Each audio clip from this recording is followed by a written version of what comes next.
Hello, everyone. It's a pleasure to connect with you again and spend some time together. So, as you might have seen on our social media, every last Tuesday of the month, we're planning to have a live stream like this one with a team member of our team to update our community and all of you about everything happening here at xMoney. And we kicked off this format in December for whoever was here prior to the holidays. So given the success of the initiative, we decided to make it a monthly event to bring our team closer to our community and make sure you all can stay up to date about everything we do, about our roadmap, about everything we're planning to launch. So we will be testing different formats for this call. Last time it was a live video. This time we're having me to cover slides, as you can see. So feel free to feedback us on the format you like the most so we can best meet your needs. We will be running a survey as well after today. So for the next community call in February, you will be hearing from another team member. And the purpose of this session is for you to really meet our departments, our people, get closer to what we do with each single team. So marketing, product, community, token, and so forth. So you will have the opportunity to be closer to all of us. So continue to stay tuned. As always, we will be announcing everything on all of our social media. So the first part that I like to cover are marketing and product updates. So I'm very happy to share that we are launching our own podcast, and the first episode is going to be out tomorrow, February 1st. You can subscribe on YouTube or follow updates on all of our channels to stay up to date. It's very exciting. So we will have internal and external guests who are going to discuss everything from Web3, traditional finance, market dynamics, as well as their own stories, their own background. So stay tuned because this one is going to be very exciting. I know you've been all waiting as well. So we will be releasing our annual video summarizing 2022 as we do every year. So that's also coming very soon on all of our channels. We've been working very hard on product improvements and development. So as I mentioned in the next community call, our product team will join you. So we will go through our roadmap and major releases planned for this year. So it's something that I know most of you are asking for. So this is going to happen very soon. But in the meantime, I wanted to share a few new features and things that are coming in the upcoming weeks and that are going to enhance the payment experience on our platform. So first of all, it will be possible to do multiple transactions to pay for a single invoice. And why is this important? Because especially on large payments amounts, buyers and users prefer to check if the system is working. So you know how cryptocurrency payments work. You know, they want to check if the address generated is matching their invoice and if they can trust the system. So with this new feature, a buyer can first send a partial amount, a small amount to test before committing the full amount.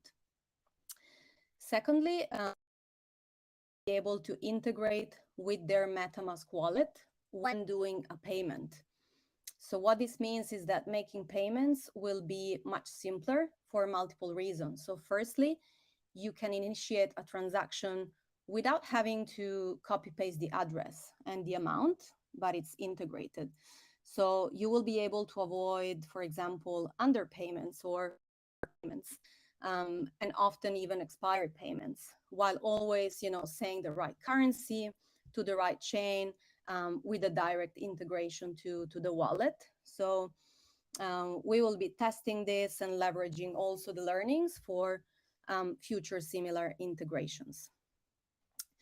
You will also be able to change your email when doing a payment to ensure you get payment notifications.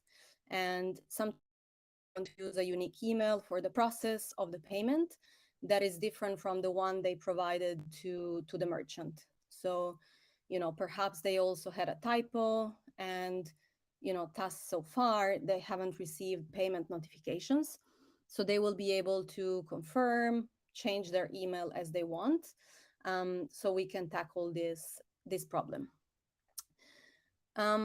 Furthermore, it will be possible to get an exchange rate in case the transaction gets delayed, so the buyer can proceed with the payment. So imagine for, whatever reason, that might be low transaction fees, a transaction gets stuck on the mempool or takes a longer time to be approved of the exchange. So within the period of the payment, we will identify that the payment was received. And instead of generating a refund, we will allow the buyer to get an updated exchange rate and proceed with the payment itself. Also, it will be much easier to select a blockchain or cryptocurrency. And we've been testing this a lot. So often buyers get confused on what cryptocurrency, what blockchain they are paying in, such as, for example, USDT or USDC on Ethereum. And with some UX improvements, it will be much clearer, what are the options for the buyer. So we will also not display the currencies that take longer than accepted time for the payment.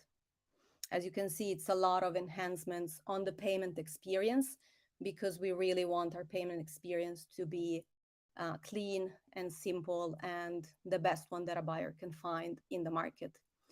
You will also be able to see how much money is missing for a payment in a longer period of time. So in case of sending transaction below the full amount, we only allowed previously 15 minutes to see the full needed amount. So now buyers will less often get transaction refunded that they actually wanted to proceed to complete.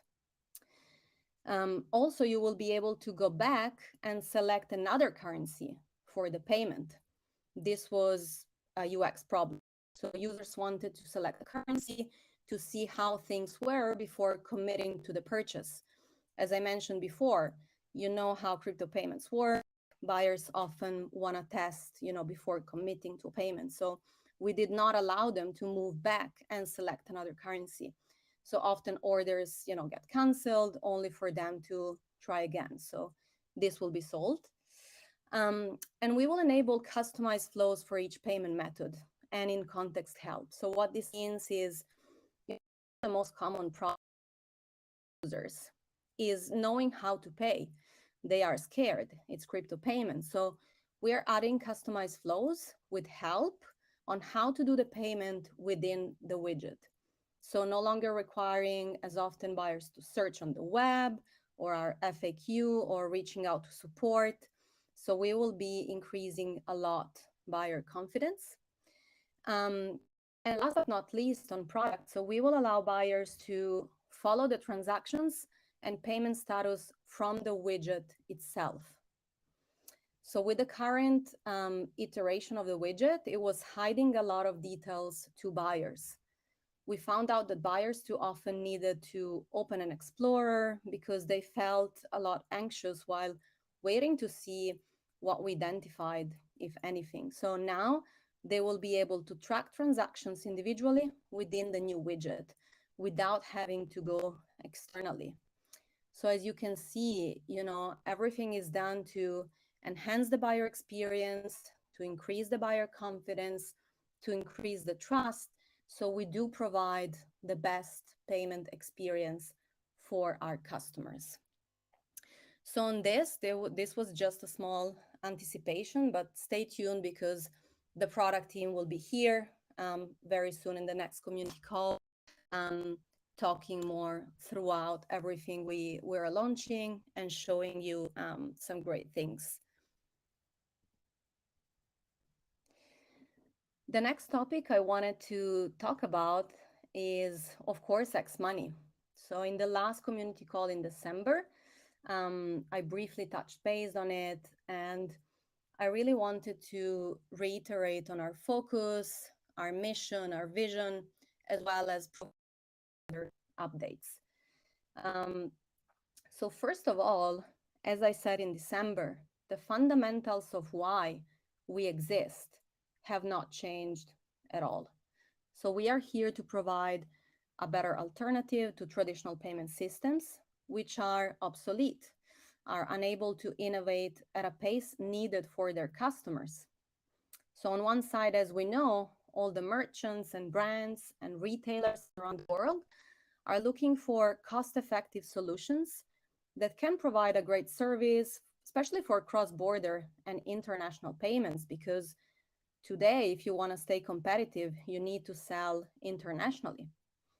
And all of these merchants and platforms are also looking for ways to attract new buyers on their platforms, new audience. But what they are receiving instead from traditional system is an overcharge every single transaction, not transparent fees, and a high volume of credit card risk and fraud. Not to mention they do not have any support in onboarding new buyers, reaching out from their audiences, because traditional payment platforms are not really there to partner and to support those merchants.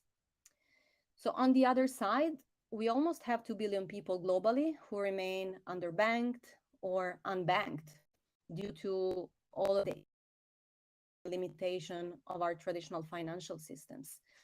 And all these are the problems that we are here to solve. This is our mission. So by allowing anyone anywhere in the world to finally take control over their finances and allowing merchants to finally have a payment partner that is going to work with them and not against them. So by replacing the old financial services with more efficient technology and through blockchain, we won't only expand the access, but really democratize the concept of money, which will become, and it's already becoming, as usable as the internet. And most of all, accessible to everyone without any limitations. Um, so this year in 2023, we're really bringing this to the next level, starting with our rebranding into xMoney, and with the aim of onboarding the next billion people to the Web3 space in the next few years to come. We also believe that real adoption is going to be achieved only when we can bridge virtual worlds with physical worlds, because the two need to coexist. And therefore, the team at MultiverseX and xMoney, including Utrust and TwistPay, are working relentlessly to bring you as well X Portal, so previously Mayar. Of course, we are not talking just about a rebranding and renaming the app. And by the way, the letter X was added to the name before each product to symbolize a multiplier that shows the power with which the project really intends to move forward. X Portal will come with new function and very exciting new features. And please, I encourage you as well to stay up to date with all of the communication X team and X Portal itself.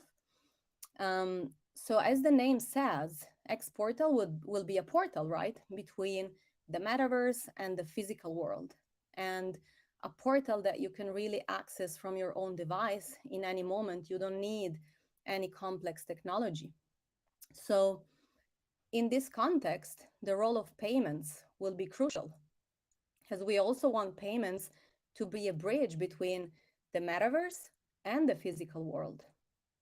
So imagine you're getting paid in the metaverse for, a job, and you receive cryptocurrencies.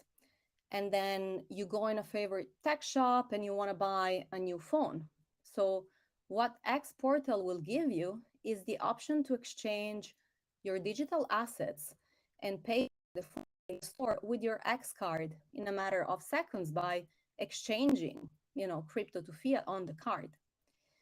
So also there will be a swap function directly in the app, meaning that you will be able to exchange your assets between assets instantly without having to connect to an exchange or another external application. So mention will be, of course, a section on the dedicated to cards, where you can manage your virtual and your physical cards. So again, please stay up to date to all of the exportal communication, because this is all happening very, very soon. And it's very, very exciting. So the last section I want to cover is Davos. So the World Economic Forum, which I had the pleasure of attending a few weeks ago as a speaker and participant. So Davos in Switzerland is where the World Economic Forum holds its annual meeting. And as you know, delegates from many sectors converge for several days, and they talk and meet to address urgent global issues. However, Davos is not just about the keynotes. It's also about the networking and the socializing that happens during the events and, out the rooms. And I really believe it's a great opportunity to meet inspiring leaders and people in multiple industries. So no matter, what's a person's view about the World Economic Forum, I think it's a very important event to attend, to be in the center of conversations, to be able to influence them, because as always, proximity is power, and you need to be in the middle of conversation. You need to be able to influence them and be there. So my main area of interest for me was crypto, of course, Web3 and the metaverse, as well as diversity and inclusion and longevity and tech. But just for the purpose of time, I'll provide a summary of my main takeaways on the crypto and the Web3 part mainly.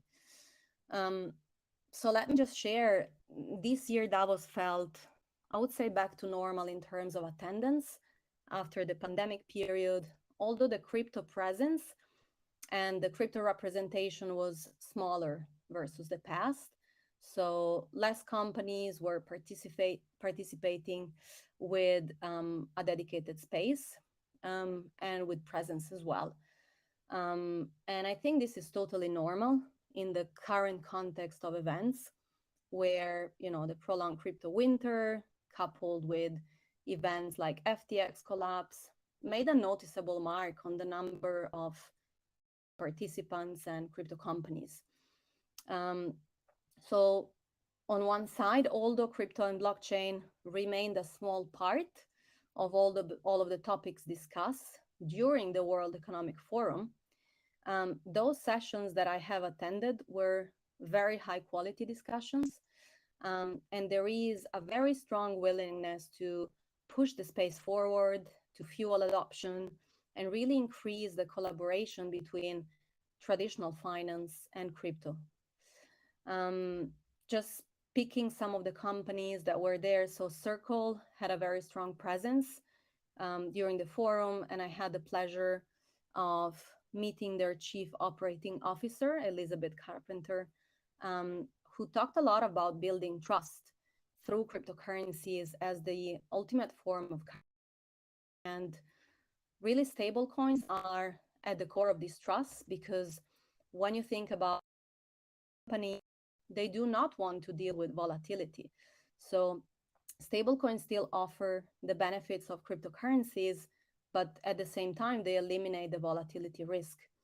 And really, Circle is focused on building the trust element starting from within the company. So very robust risk management, compliance, legal teams who are an integral part of the product evolution, because what you want is products that are not only useful, but they are compliant with the law. And that's what we all want for adoption. They have also stressed on the importance of having regular outside auditing and auditing of reserves. And what really matters is that one stablecoin is fully backed and fully audited. And therefore, you might have known that Circle only keeps the reserves in cash and cash equivalents without ever investing in speculative assets. And we have seen a strong ramp up in stablecoin adoption on our platform as well. So the majority of payments are done in stablecoins on our platform. We also talked a lot about the main use cases for stablecoins, with the main ones being really using them as on-ramps and off-ramps from fiat to crypto and vice versa. Offering more efficient, fast, and cost-effective cross-border payments. So that's really important in the context, for example, of remittances. And also using stablecoins and cryptocurrencies for humanitarian aid. And regarding this last one, really the central role of crypto, I also had the pleasure of attending a dinner with the CEO of the Stellar Foundation, so Danelle Dixon. She spoke a lot about the collaborative efforts to get aid to refugees in Ukraine and other countries.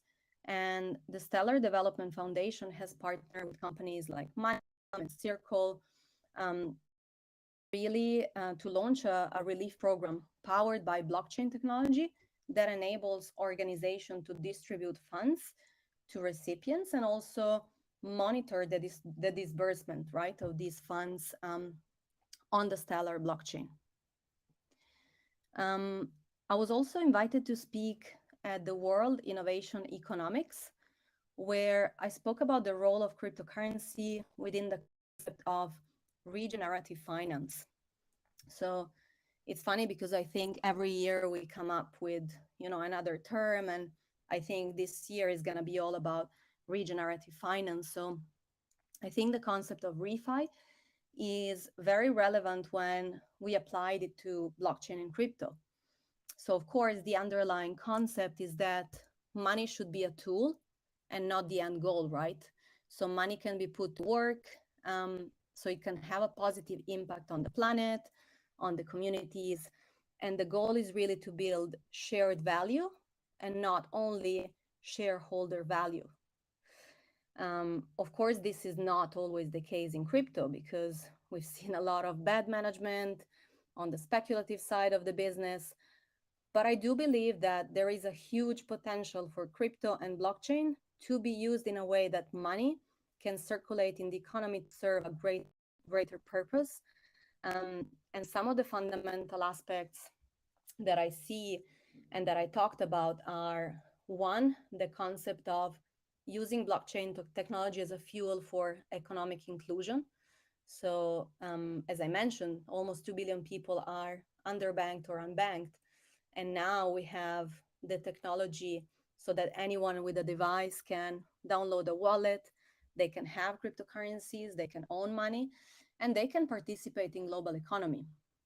And we already saw many projects working on this mission. So that, however, requires education and time to be adopted. It also plays a role by eliminating, right, the need for traditional financial middlemen. So users can really send funds immediately to anyone at a fraction of a cost. And that's really important for remittances, as I mentioned already. And really, I think, DeFi can also play a fundamental role, but only when the yield is used for a good cause, such as, imagine you are a student with a student loan and, after your studies, you start participating and working in different DAOs, and they give you an NFT or a token for your work, and you can put those to work and you can earn yield to pay off the student loan. So this is just an example just to show, what is the power of DeFi for the good that it can generate, not only the mere profit it can generate. Last 2 points about Davos. So I was invited at the Lugano B event during Davos. As you know, through our communication that we have done, we partnered with the city of Lugano and Tether to bring cryptocurrency payments to the citizens of Lugano. So they will be able first to pay their taxes with crypto, and secondly, spend their crypto in all of the e-commerce stores in Lugano. So we're planning to roll out a payments part in Q1, so very soon. The project has already been announced during the Lugano B conference last year. And I really think Lugano is doing remarkable work to accelerate the use and leverage of blockchain technology, not only in terms of accepting payments, but also investing in education and creating investment pools for startups and companies that want to come to Switzerland and Lugano. So promoting the relocation of existing businesses that will bring people, know-how, and expertise. And not sure if you have seen it, but the city of Lugano has placed the first native digital bond to be issued on a regulated financial market infrastructure. So the bond has a total issue volume of 100 million Swiss francs. And the city processed the issuance, which is based on a blockchain technology and is fully regulated. So very exciting news as well. I have attended as well several panels at the Blockchain Hub in Davos, hosted by CV Labs. So that place on the main promenade served as a central meeting point for blockchain leaders, enthusiasts, also newbies to come, to connect, to chat and exchange. And actually met Anthony Scaramucci. He shared his view on the post-FTX world. And he mentioned that US investors like himself, as well as Skybridge, of course, will continue to flow US emerging space of blockchain and crypto. But at the same time, we discussed how the pace of investment changed prior to and post FTX, and how this is actually healthy for the industry long term, because pre-FTX, there was a huge FOMO in the space, as we know. So even large investors like Sequoia were not doing proper due diligence on the companies they were investing in because they wanted to close the deal fast. They just wanted in. And today, investors are more diligent, more cautious when allocating their funds. And that investment will take a much longer time to close. And also today, revenue needs to match a high valuation to be justified. And this is why we all believe that it's going to create a much healthier environment where only projects with solid fundamentals will survive and grow without, that huge FOMO that was surrounding the space.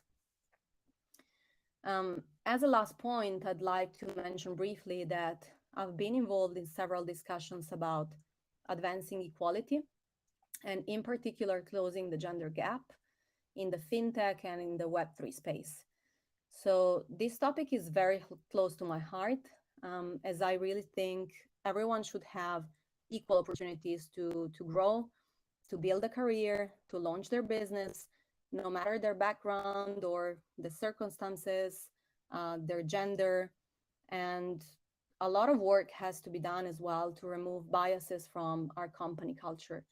So I'm dedicating a lot of my free time, giving my time in several associations. One of them is 100 Women Davos. It's a community of impact-driven women who are leaders and CEOs and change makers that work alongside the World Economic Forum, where our main goal is to ensure women's full effective participation and really equal opportunities for leadership.